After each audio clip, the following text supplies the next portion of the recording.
You know what separates a claim that gets approved from one that gets denied? It's not luck. It's not who you know. And it's not how bad your condition is. It's 3 specific pieces of evidence. That's it. The ones that win all have the same 3 pieces. The ones that lose are missing at least one. And here's the thing. Most veterans don't even know what these 3 pieces are. So they file incomplete claims and wonder why they keep getting denied. In the next 10 minutes, I'm going to show you exactly what these 3 pieces are, why the VA requires them, and how to make sure your claim has all 3 before you hit submit. Because once you know what the VA is actually looking for, you stop guessing and you start winning. Here's what we're covering today. The 3 pieces of evidence every strong VA claim must have: current diagnosis, service connection link, and functional impact evidence. Miss even one of these and your claim is in trouble. But get all 3 right and you force the VA to see what's actually happening. By the end of this video, you'll know exactly what each piece is, why the VA requires it, and how to make sure yours is complete before you file. My goal is never to mislead, only to empower you with accurate, honest, and actionable information. Let's break it down. Piece 1, current diagnosis. First piece, current diagnosis. You need proof the condition exists right now, not just that it happened in service. Here's what that means. A current diagnosis is medical proof that you have the condition today. From a licensed medical professional, doctor, psychiatrist, audiologist, specialist. Not just service treatment records from 10 years ago, not a buddy statement, not your own description. A formal diagnosis using medical terminology. Here's why the VA requires it. The VA doesn't rate conditions you had, they rate conditions you have. Service connection requires a present disability.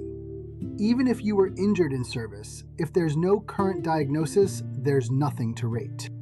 I've seen veterans with documented knee injuries from service get denied because they never got it diagnosed after discharge. No current diagnosis means no current disability, and no current disability means denial. Here's how to get it right. Schedule an exam specifically to document your current condition. VA medical center, private doctor, or specialist. Make sure the diagnosis uses specific medical terminology, not just knee pain, but degenerative joint disease, left knee. Not just anxiety, but generalized anxiety disorder. Bring your service records to the appointment so the doctor understands the history. Common mistakes. Using only service treatment records that are too old. Relying on self-diagnosis or buddy statements instead of medical evidence. Or getting vague descriptions instead of formal diagnoses. The fix.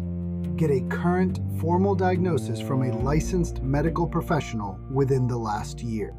Piece 2, service connection link. Second piece, service connection link. You need proof the condition is caused by or aggravated by your military service. This is the bridge between your service and your current condition. There are 3 types of service connection. Direct. The condition started in service and continues today. Secondary. The condition was caused by another service-connected condition. Aggravation. A pre-existing condition was made worse by service. All 3 require documentation, either in medical evidence or a nexus letter. Here's why the VA requires it. The VA doesn't compensate you for every medical condition, only the ones connected to your service. This is what separates a VA disability claim from regular health insurance. Without this link, you just have a medical condition, not a service-connected disability. I've seen veterans with diabetes diagnosed while on active duty get denied because there was no evidence it was caused by service, even though the timing was obvious. Here's how to get it right. You have 3 options. Option 1, service treatment records. If you are treated for the condition in service, those records establish the link. Example, knee injury documented in your service medical records. Option 2, nexus letter. When service treatment records don't clearly show the connection, you need an independent medical opinion from a doctor stating, it is at least as likely as not that the veteran's condition is related to their military service. That specific language matters. At least as likely as not means 50% or greater probability. That's the VA standard. Option 3, lay evidence. Your personal statement describing when and how the condition started. Buddy statements from service members who witnessed the injury or onset. Common mistakes. Assuming the VA will connect the dots for you. Having no explicit statement linking the condition to service. Or getting a nexus letter that says possible or could be instead of at least as likely as not. The fix.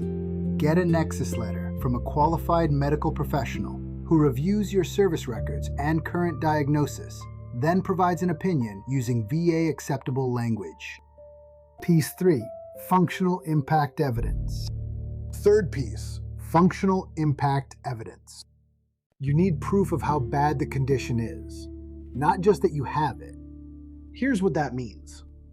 This is evidence that shows how your condition affects your daily life and ability to work. The VA doesn't rate diagnoses. They rate severity. Functional impact means what you can't do, what's harder, what you avoid, how often you flare. Range of motion loss, pain frequency, cognitive limitations, sleep disruption, social isolation. Here's why the VA requires it. 2 veterans can have the same diagnosis but completely different ratings. The rating schedule, 38 CFR Part 4, assigns percentages based on symptoms and functional loss, not diagnosis names. Example, 2 veterans with PTSD, one rated 30%, one rated 70%. The difference is documented severity of symptoms. I've seen veterans with diagnosed back conditions get 0% because there was no documented range of motion loss or functional limitations. The diagnosis existed, but the severity wasn't proven. Here's how to get it right. You need 3 types of evidence. Medical evidence, range of motion measurements, pain scale ratings and frequency, flare-up documentation, treatment history, medications, therapy, surgeries, and functional assessments from doctors. Personal statement. Describe your worst days, not your average days. Be specific. I can't stand for more than 15 minutes. Instead of, my back hurts.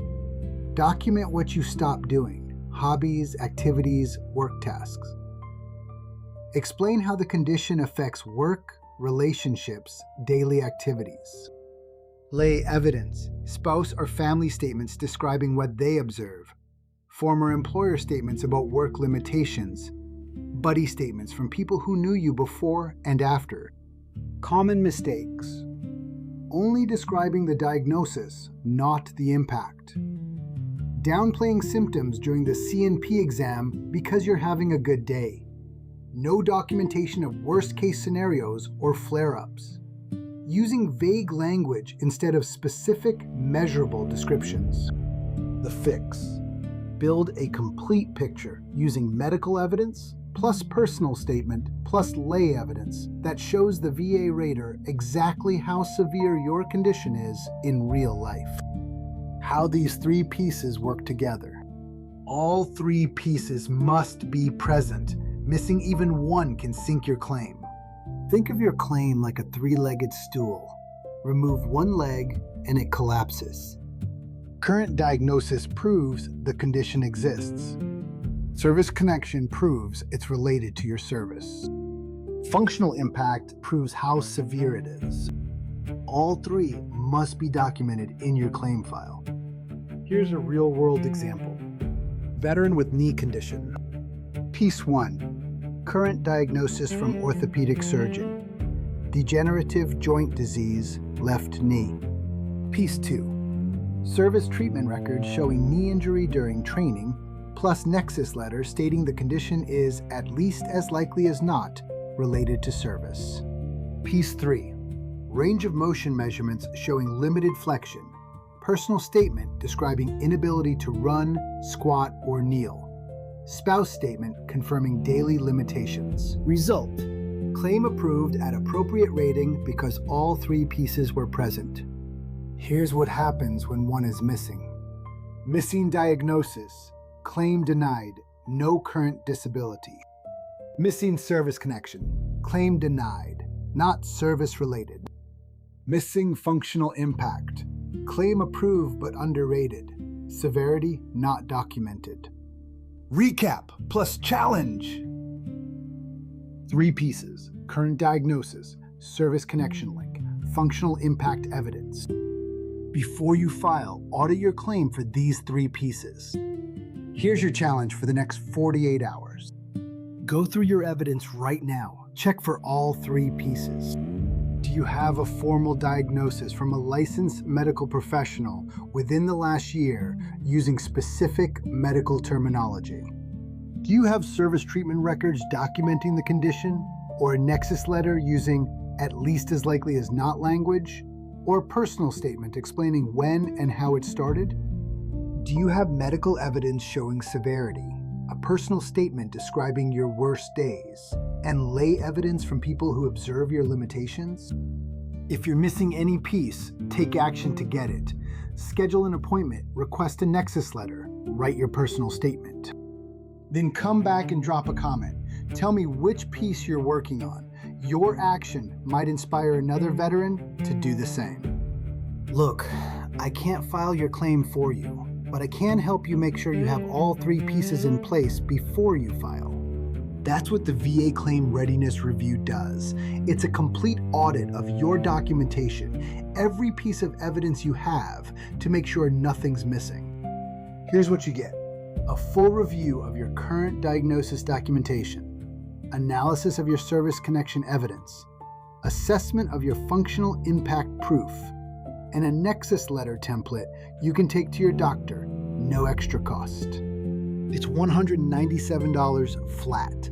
No percentage of your back pay, no ongoing fees. You stay in control. And if you've already received the decision letter from the VA and you're not sure what it means or what to do next, use the VA Letter Translator, completely free. It analyzes your VA letter, gives you a plain English breakdown of what it says, highlights any urgent deadlines, and tells you exactly what steps to take next. Both tools are at veteranclaimsmadeeasy.com.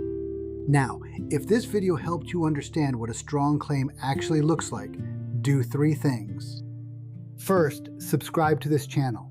I put out videos like this every week. Strategy, not fluff.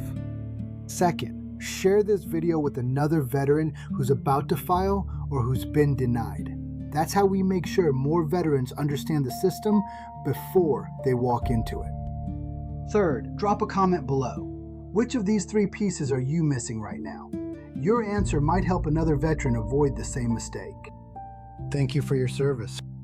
My goal is never to mislead, only to empower you with accurate, honest, and actionable information.